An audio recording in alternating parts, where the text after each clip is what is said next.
مریم نواز کی سب کی سٹیٹمنٹس جو ہیں دینے سے باز آئیں. دفعہ آؤ تو کچھ تمہیں پاکستان میں گھسنے نہ دے. تو رانا ثناء اللہ کا نام جب سنتی ہوں تو ویسی کراہت آتی ہے مجھے. دبئی سے اس کو نکالنے کے لیے، اس کو ڈپورٹ کرنے کے لیے خط جو ہے وہ بلاول بھٹو نے بھیجا. آرمی چیف نہ ہم نے اپنی مرضی کی کوئی بات کی ہے، پرامن آ رہے ہیں، کوئی غلط کام نہیں کریں گے. تو سوری صاحب جو ہیں وہ ماشاءاللہ آپ کو پتہ ہے گورنر بن گئے. نون لیگ خود 2 دن کی کہانی ہے.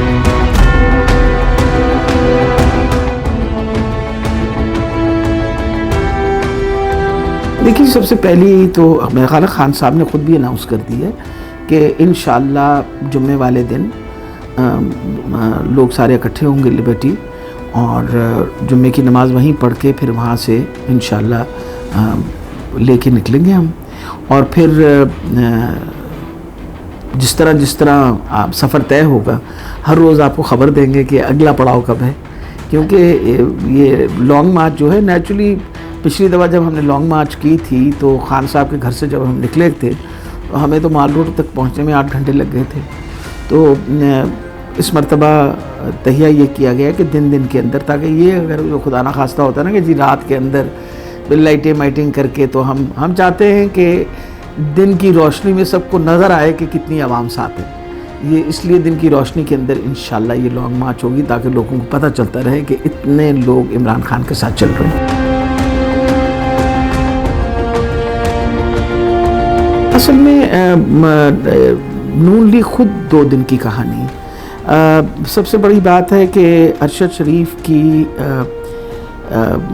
مطلب اسٹراجل ثانیہ کے اوپر مریم نواز کا اس طرح کا جو کمنٹ تھا، مجھے بڑی تکلیف ہوئی. انسان 2 منٹ تو سوچتا ہے تم کیا بات کر رہی ہو. ایک بندہ جو ہے اس کو اسیسنیٹ کیا گیا ہے اور تم ہم سب کو بتا رہی ہو کہ یہ عبرت کا نشان بنا ہے. یعنی کتنے دکھ کی بات ہے. یہ تو کسی کے بھی ساتھ ہو سکتا ہے. اور سب سے بڑی بات ہے، میں تو اس ماں کا سوچتی ہوں اور دن رات سوچتی ہوں جس ماں کے 2 بچے جو ہے اس کے سامنے شہید ہو جائے. اس سے زیادہ کیا تکلیف دہ بات ہو سکتی ہے. اور انسان کو یہ اپنے آپ کو کہتی ہے اس کو کسی کی ہمدردی ہے. کسی کی ہمدردی نہیں ہے، کسی بندے کی ہمدردی نہیں ہے جو ایک اتنے بڑے ثانیہ کے اوپر اپنا پرسنل گرج جو ہے وہ سامنے لے کے آئے.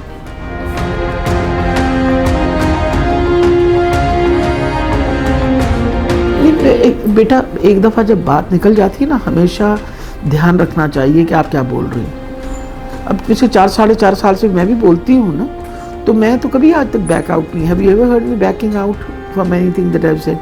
I always stick on to what I have said because بندے کو سوچ سمجھ کے، جب آپ ایک پبلک فگر ہیں تو آپ کو سوچ سمجھ کے بات کرنی چاہیے کہ کوئی میری منہ سے ایسی بات نہ نکل جائے جو لوگوں کو تکلیف دے یا جو کسی کا دل آزاری ہو.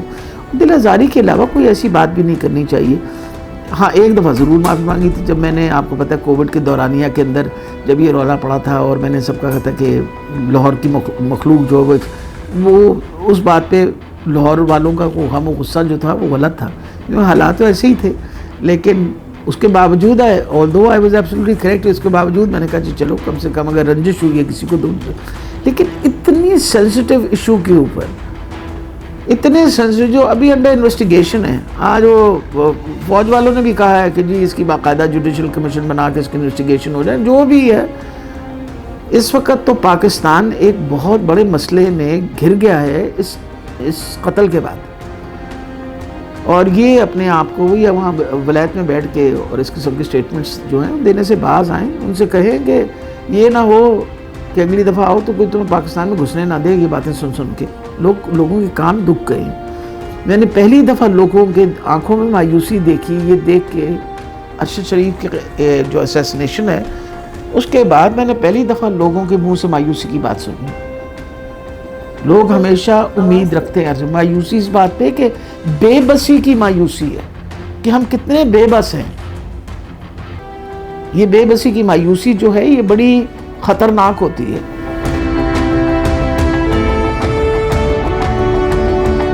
اس پہ تو کوئی شک ہی نہیں ہے. اگر آج میرے سامنے ایک وہ خبر آئی ہے کہ دبئی سے اس کو نکالنے کے لیے، اس کو ڈپورٹ کرنے کے لیے خط جو ہے وہ بلاول بھٹو نے بھیجا، اس کے اوپر بلاول بھٹو صاحب کے سائن ہیں، تو پھر بیٹا کس حکومت نے اس کو مارنے کی، مطلب کس حکومت نے اس کو تنگ کرنے کی اور پریشان کرنے کی کوشش کی کہ اگر آپ دبئی کی حکومت کو کر رہے ہیں اس کو ڈپورٹ کر دو؟ کون تھا اس کے پیچھے؟ یا تو وہ ریفیوٹ کرے اس بات کو کہ میں نے یہ خط نہیں لکھا، اور نہ ہم نے، حکومت جو وقت کی حکومت تھی اس نے اس کو ڈپورٹ کرنے کے لیے کہا دبئی سے. اور دبئی تو بڑی سیف جگہ ہے، آپ کو پتہ ہے، compare to other countries in the world بہت ہی سیف جگہ ہے.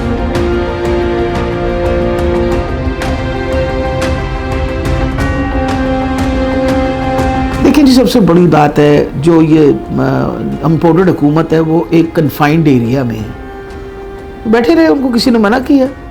وہ جو وہ کہتے ہیں 50 کلومیٹر کے پورا علاقہ بھی اگر آپ اس کا اسکوائر میٹرز کر دو تو اتنا ہی بنتا ہے، مطلب 50 کلومیٹر تو میں بہت زیادہ کہہ رہی ہوں، وہ اتنا ہی علاقہ ہے، وہاں بیٹھے ہوئے اونچی باتیں کرتا رہے. وہ کس کی بات کر رہے ہیں؟ کیا پنجاب میں آپ کا خیال ہے کسی نے ہمیں روکنا ہے؟ خیبر پختونخوا میں کسی نے روکنا ہے؟ گلگت بلتستان سے آئیں گے جو لوگ ان کو روکیں گے کوئی؟ اور ساری جگہ تو حکومت ہماری ہے. اور سب سے بڑی یہ بات ہے کہ اوپر سے آزاد کشمیر میں حکومت ہماری ہے. تو یہ کیا کہنے کا کیا چاہ رہے ہیں؟ کس کو کیا روکنے کی کوشش کر رہے ہیں؟ اور سب سے بڑی بات ہے خان صاحب نے کل بڑا واضح طور پہ یہ بتایا ہے کہ ہم بالکل پرامن آ رہے ہیں، کوئی غلط کام نہیں کریں گے، ہم لانگ مارچ کریں گے، ہم آئیں گے، ہم اپنا احتجاج کریں گے. تو احتجاج سے کون منع کرتا ہے؟ اور 10 دفعہ وہ یہ بات کر چکے، بھی 3 دفعہ تمہیں احتجاج کرنے آئے تھے، ہم نے تو کسی کو نہیں روکا، آپ کے سامنے ہی ہے نا.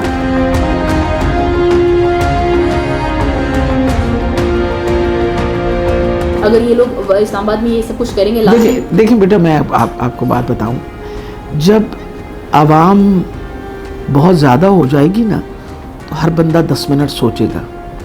اگر تو یہ چاہتے ہیں کہ اپنوں پہ گولیاں چلائیں تو ان کو 10 دفعہ سوچنا پڑے گا اور پھر اس کا صلہ بھی بھگتنا پڑے گا.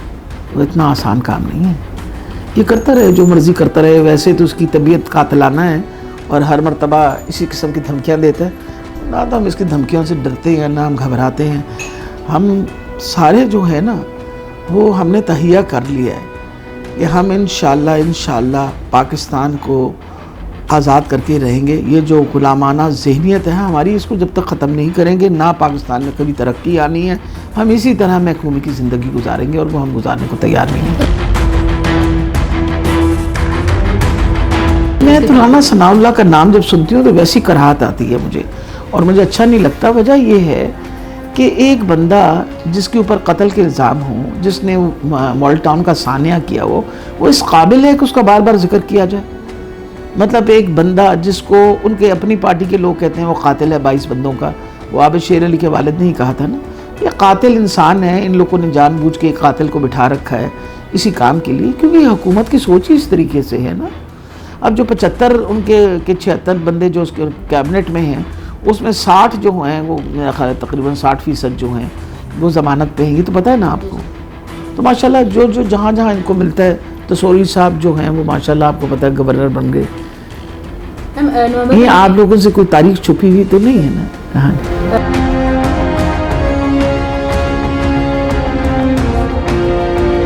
دیکھیں، آرمی چیف نہ ہم نے اپنی مرضی کی کوئی بات کی ہے اور نہ ہم نے کہا کہ الیکٹڈ حکومت ہونی چاہیے، جو خان صاحب نے بات کی تھی، اور جینوئن الیکٹڈ حکومت ہونی چاہیے، اس طرح کی امپورٹڈ حکومت نہیں. اور جینوئن حکومت جو آئے اس کے پاس یہ ڈیسیجن پاور ہونی چاہیے کہ اس نے کس کو لگانا ہے. آپ بھی